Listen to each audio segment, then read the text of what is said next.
It's creepy out here, Greg grumbled. He held the bag in one hand, slung over his shoulder, and a pistol in his other. The barren street laid out before us, a sun-bleached, pale scar running through an ancient, crumbling neighborhood that at one time was a bustling shopping center. A loud crash rang out from an alleyway between two shuttered businesses. Greg whipped around, pistol in one hand, the bag in the other, ready to kill whatever moved. A thin black cat raced past him, its tail bristled out in fear. He'd whipped the bag around so quickly that the infant monster inside began to wail. Again the bag glowed. The symbols on the sides did their work, silencing the little ankle biter. But they glowed much dimmer this time, their power waning against the strengthening power of the creature. "Don't whip that thing around so much. You're wearing the bag out," I growled at him. "Dude, I'm sorry. It's just, have you ever been outside after dark? After everything's shut?" Naked fear laid before me in his eyes. "You know I have," I replied, looking up at the sky. The sunlight crept down further behind the horizon. The day was done, and with it went our protection. "Yeah, that thing," he said, his voice trailing off. Geez, I wanted to hit him in that moment. But it wouldn't have solved anything. Instead, I glared at him, my gaze forcing his own eyes to cast downward. "Sorry, let's just try to find shelter if we can at least find a ride." We walked a little further. Greg gets chatty when he's nervous. Right now, he was pretty nervous. "Still, it gets eerie out here on this highway without a single car in sight." He was right. There wasn't any traffic on the road. No cars, no cops, nothing. The entire city had gone to bed right after the sun touched the horizon. After dark, no one wants to be out. Being out at night is suicide. Almost no one survived until daylight once you were locked out. Almost. Greg was scanning each and every alleyway, hoping against hope that he would find some errant delivery driver, some dumb teenager out too late with his parents' car, something to rescue him.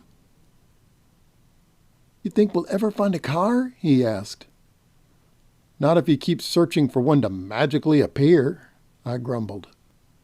"Well, what should I be looking for then?" Annoyance tinted his voice. It did grate on my nerves a little, but his annoyance is better than his fear.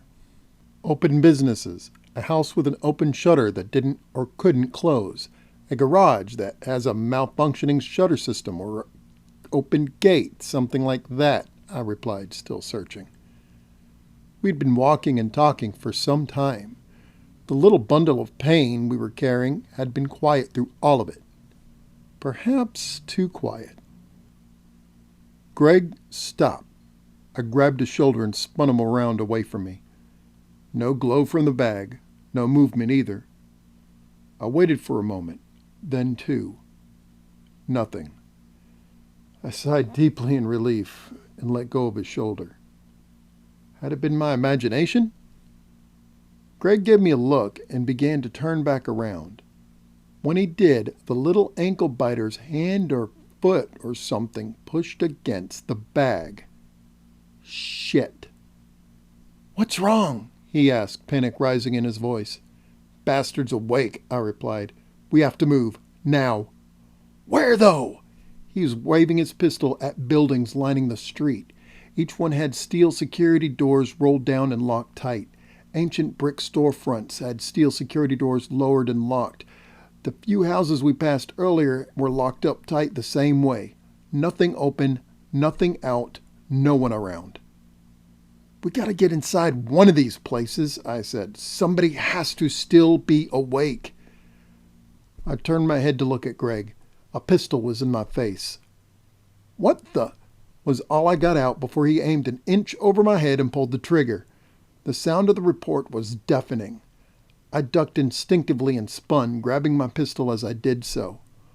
On the pavement with a hole in his shoulder was a small child, only about 8 or so. He was pale white with piercing red eyes that stared up at me in anger and pain. Blood oozed out from the wound, slowly coating his green and white striped shirt in a the thick, viscous liquid that appeared almost black in the thin light. "The little ankle biter was floating above your head like he was going to—" His words were cut off as he felt something grab a hold of the bag. "Hey!" he shouted, trying to pull the bag back. Two more creatures had a hold of it. They looked to be teenagers this time, their clothing in a little better condition than that of the kids. They floated above Greg, trying to pull the little monster up and away from him.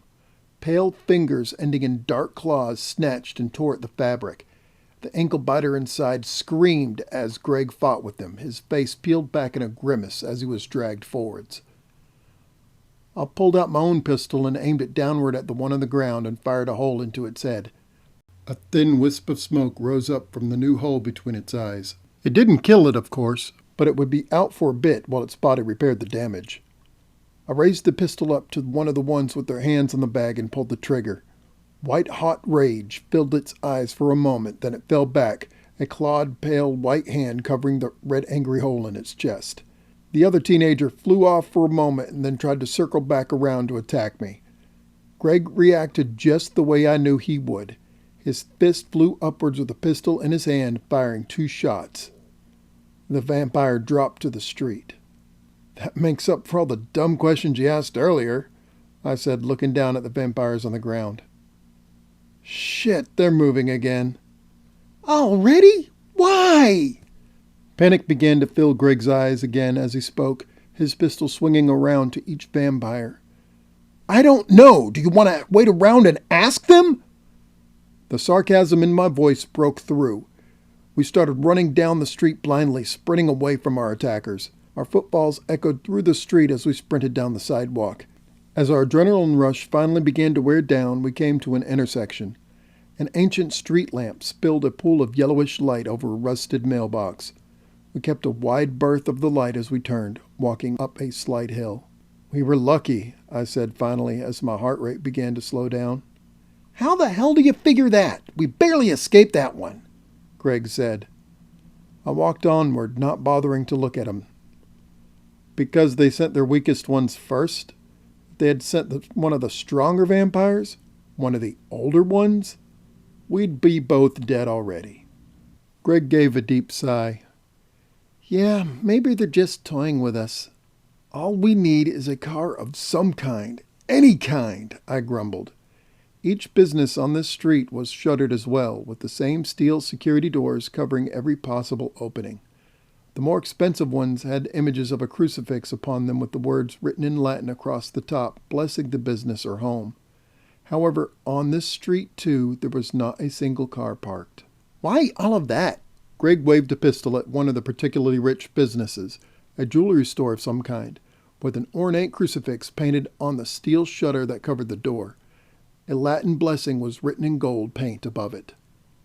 "Keeps the bloodsuckers out, you know that," I mumbled, then turned to keep walking. "No, I mean, why bother with Latin? They can write the same thing in English, can't they?" he asked. "Well," I replied, walking around a large blue mailbox that sat in front of an ancient diner, "the Latin makes the spell or prayer or whatever stronger. As for why it makes it stronger, you're going to need a witch to answer that. It'll cost you an hour and a half's worth of work for them to explain it, and in the end you won't understand anything anyway." "How do you know that?" Greg asked. I shrugged. "Because I asked the same question to a witch once, and in the end I was just out $200 and 90 minutes of my life.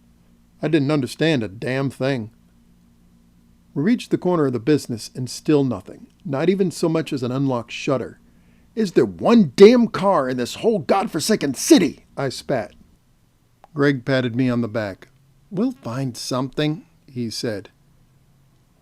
"Like a cop car?" My eyes grew wide in surprise and panic. Blue lights flickered at us a moment later.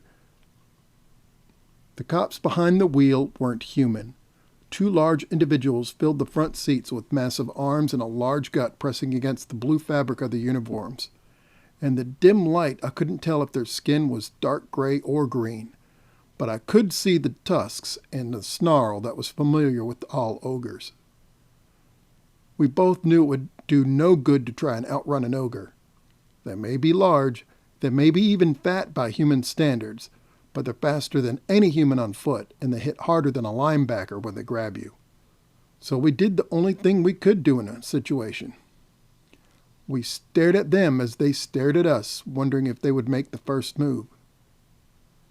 They studied us, their hands reaching down to the pistols as they looked us over. After a moment, they looked at each other, then at the bag. Not a word passed between them. "Get in the back," the one closest to me said. I gave Greg a puzzled look that he returned. "Now!" the cop shouted. We jumped in surprise at the shout, then dove for the car. My hand reached the latch first. I ripped it open and slid in as far as I could, ducking down as I did so. A second later, Greg slid in after me, slamming the door hard and ducking down. "Lay down and keep that ankle biter hidden," the driver shouted. We did as we were told, not even taking the time to buckle our seatbelts. A moment after Greg slammed the door shut, a large object or force slammed into the car. Greg looked at me, fear and panic fighting for dominance on his face. I looked back at him, pulling my pistol up in front of me. I had 4 shots left. He had 3. 2 pistols, with one very pissed off vampire outside.